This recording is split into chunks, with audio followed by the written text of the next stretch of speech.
Assalamualaikum warahmatullahi wabarakatuh. Welcome back to my channel Yusrizal Yusof. Apa khabar anda semua? Pada video yang lepas aku telah react satu video mengenai konfrontasi antara Malaysia dan Indonesia, dan video itu aku ambil daripada Macan Idealist Channel. Dan video tersebut dia telah mewawancara seorang tokoh budayawan daripada Indonesia, iaitu Babe Ridwan Saidi. Aku ambil video tu sebenarnya aku nak mendengar pandangan di sudut yang lain, di pihak yang lain, apa cerita dia. So hari ini aku nak react satu video daripada channel Hipotesa, yang bertajuk The History of Ganyang Malaysia Part 1, The Cause of the Indonesia-Malaysia Confrontation. Guys, tanpa membuang masa lagi, jom kita terus saja nge-react video daripada Hipotesa Channel yang berjudul Sejarah Ganyang Malaysia. Kita mula dari sekarang. 1, 2, go.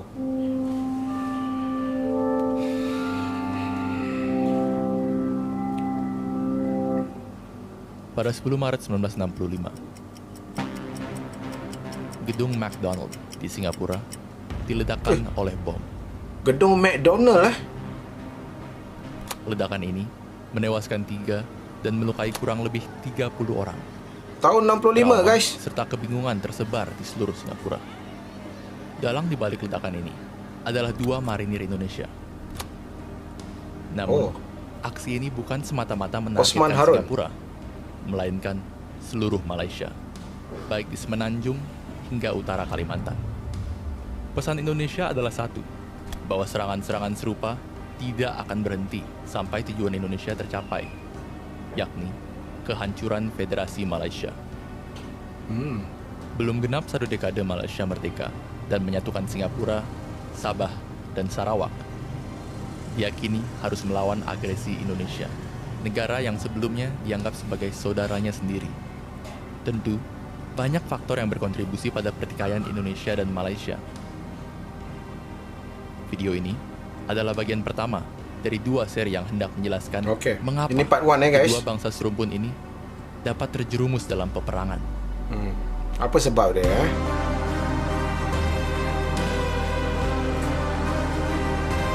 Ini intro dia lah ni. Intro daripada video part 1 Ganyang Malaysia, Hipotesa Channel. Terima kasih Hipotesa Channel kerana membenarkan aku react video ini.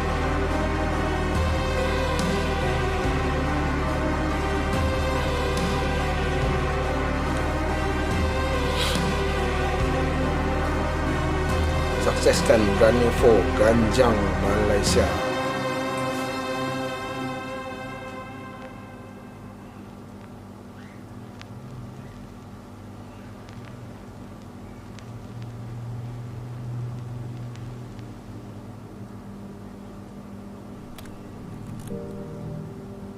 Bab 1, Warisan Penjajah. Kita tengok dahulu, guys. Malaysia dan Indonesia memiliki hubungan yang erat selama masa kerajaan Sriwijaya dan Melaka.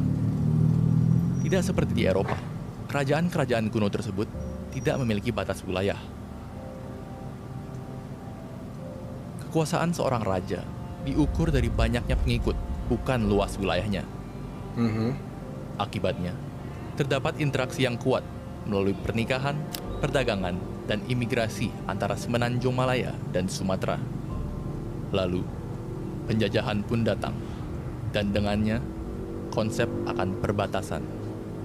Dalam upaya menandingi dominasi Belanda sebagai pusat perdagangan di Batavia, kedua negara menandatangani Anglo-Dutch Treaty yang membagi daerah kekuasaan antara Inggris di Semenanjung Malaysia dan Belanda di Nusantara. Lalu, Bernese Agreement membatasi daerah kekuasaan antara Inggris dengan Siam. Dekat Kemudian, Siam seorang Inggris bernama James Brooke James menjadi Brooke, raja Sarawak.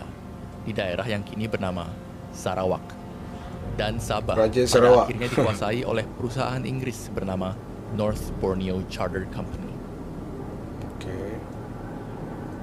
North Untuk Borneo membangun tu wilayah, Sabah lah Inggris guys. mendatangkan ribuan, bahkan jutaan pekerja asing dari Tiongkok dan India sebagai kuli dan buruh. Seiring berjalannya waktu, orang Malaysia semakin tidak puas dengan penjajahan Inggris. Pasalnya, kedatangan pekerja asing dalam jumlah besar ini semakin memojokkan bangsa Melayu yang masih dipaksa untuk bekerja di perkebunan. Alhasil, kekecewaan terhadap sistem penjajahan Barat bercampur dengan kecurigaan pada orang-orang pendatang.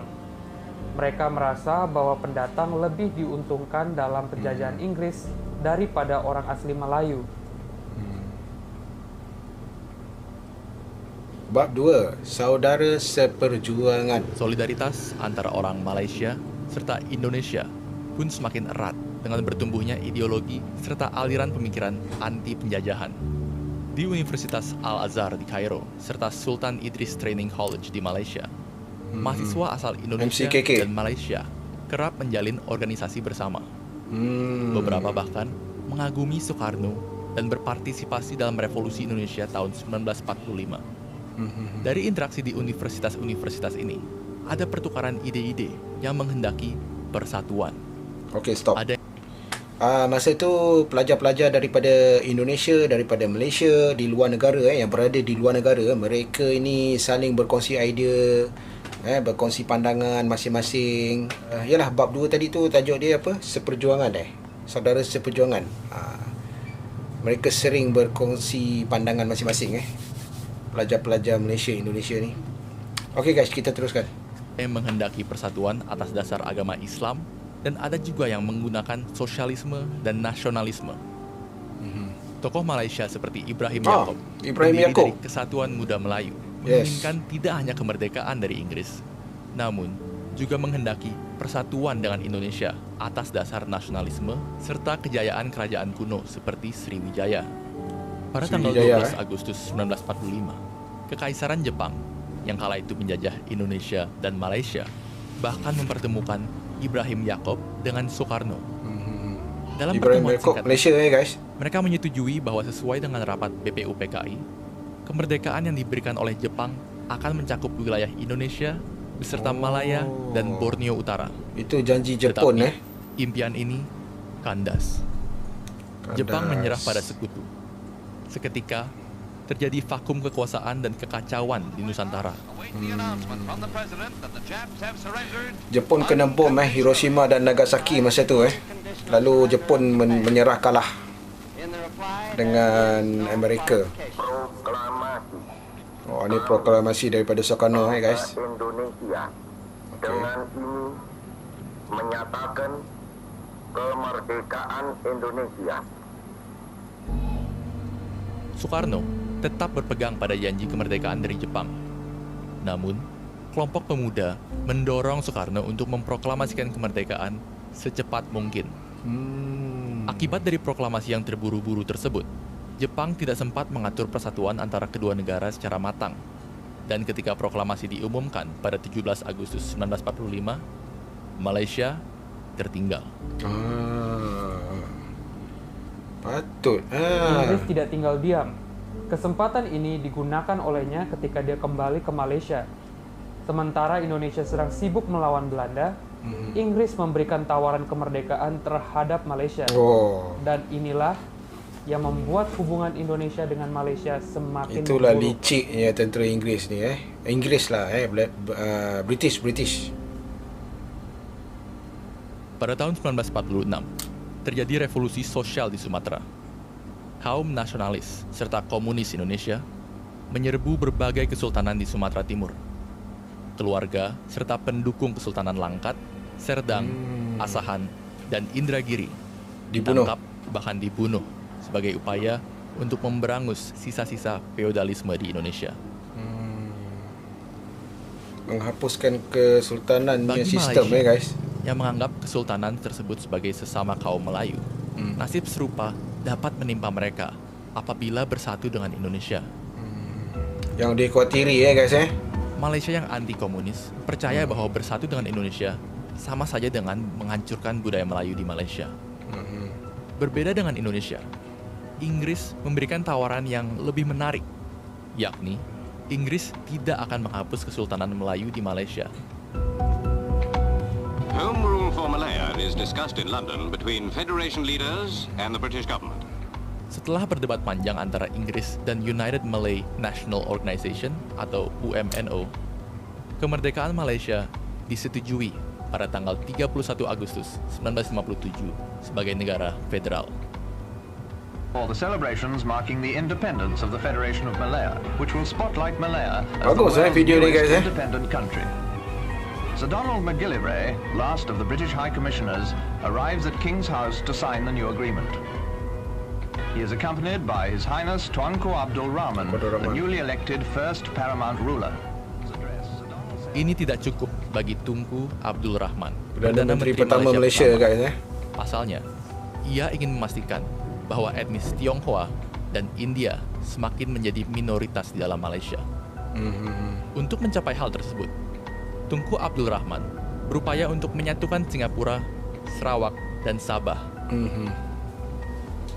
Dan dia harus berhati-hati. Pertama, dia harus tidak memprovokasi Indonesia karena masih banyak di antara populasi di Malaysia yang pro-Indonesia. Kedua, dia harus meyakinkan masyarakat Sabah dan Sarawak bahwa pada dasarnya mereka juga Melayu. Pada 30 Juli hingga 5 Agustus 1963, pemimpin Indonesia, Malaysia, serta Filipina bertemu di Manila. Mereka bertiga setuju untuk menunda penggabungan Sarawak dan Sabah dengan Malaysia. Perserikatan Bangsa-Bangsa dipimpin oleh Yutan akan melakukan riset dan menentukan apakah masyarakat Sabah dan Sarawak ingin bersatu dengan Malaysia atau tidak. Stop.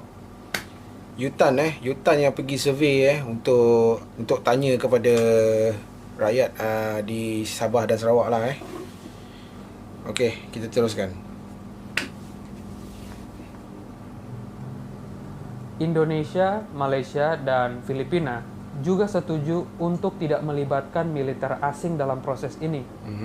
Dan dengan demikian, hal ini juga didukung oleh Amerika Serikat, Australia, dan Selandia Baru, namun tidak oleh Inggris. Inggris percaya bahwa hal ini hanyalah tipu daya Presiden Soekarno yang hendak menghalangi kepentingan Inggris di Asia Tenggara. Inggris punya idea ni, guys. Divide et Impera. Pada akhir Agustus 1963, Duncan Sandys mengunjungi Malaysia dan mendorong pemersatuan secepat mungkin, meski hal tersebut melanggar persetujuan Manila. Bersama dengan Tunku Abdul Rahman, dah tanda tangan tu, Malaysia dan Inggris mengumumkan bahwa pemersatuan Malaysia akan dilakukan pada 16 September 1963. Persidangan penting mengenai Malaysia diadakan di antara pemimpin-pemimpin Melaya dengan jemaah Menteri British. Selepas sekian berunding, Tunku Abdul Rahman dan Perdana Menteri British Tuan Harold Macmillan mewujudkan perjanjian bersejarah atas Malaysia itu. Agung dalam persetujuan itu ialah masa peralihan dan penyerahan kedaulatan. Amarah Soekarno pun meluap.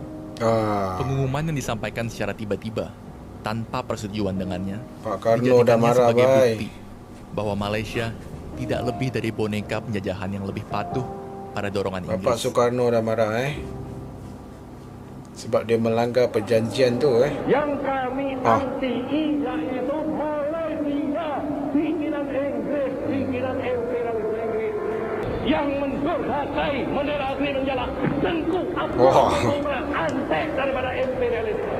Agak betul dia dengan Tunku Abdul Rahman, sebab Tunku Abdul Rahman melanggar perjanjian, guys. Kedutaan Malaysia dan Inggris diguncar dengan kerusuhan, dan di mana-mana kampanye untuk mengganyang Malaysia dikumandangkan. AS, Selandia Baru, dan Australia turut kecewa akan keputusan Inggris yang tergesa-gesa. Meskipun pada akhirnya studi Yutan menyatakan bahwa Sabah dan Sarawak memang bersedia bergabung dengan Malaysia. Yutan kata Sabah dan Sarawak dah bersedia, dan Filipina sudah tidak dapat terbendung. And from the Indonesian capital of Jakarta, President Sukarno heralds out his threats to crush Malaysia. 10 terjadu Malaysia masuk Republik Indonesia, 100 sukarelawan masuk Kalimantan Utara. Semangat betul, Kini, Malaysia harus berhadapan dengan Indonesia. Indonesia, negara yang memiliki populasi terbesar di Asia Tenggara.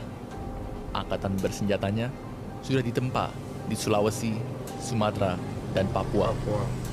Belum lagi, Indonesia memiliki masyarakat yang sangat militan dan dengan sukarela membentuk berbagai milisi yang siap dikirim ke Malaysia. Betul. Pertempuran tinggal menunggu waktu, dan negara Malaysia yang baru ini hanya dapat bersiap diri. Standby aja lah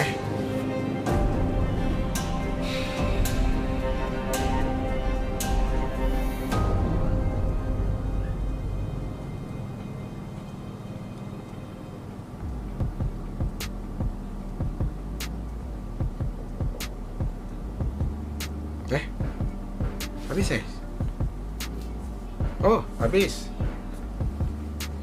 Okay guys, itulah tadi berakhirnya sejarah Ganyang Malaysia part 1 konfrontasi antara Malaysia dan Indonesia, pertikaian antara dua serumpun ni. Jadi itulah cerita dia, apa asal usul dia, bermula punca dia. Okay, dan aku tak nak cerita banyak, dan kita terus saja react ke sejarah Ganyang Malaysia daripada Hipotesa Channel yang bahagian 2 punya. So, we'll see you on my next video. Peace.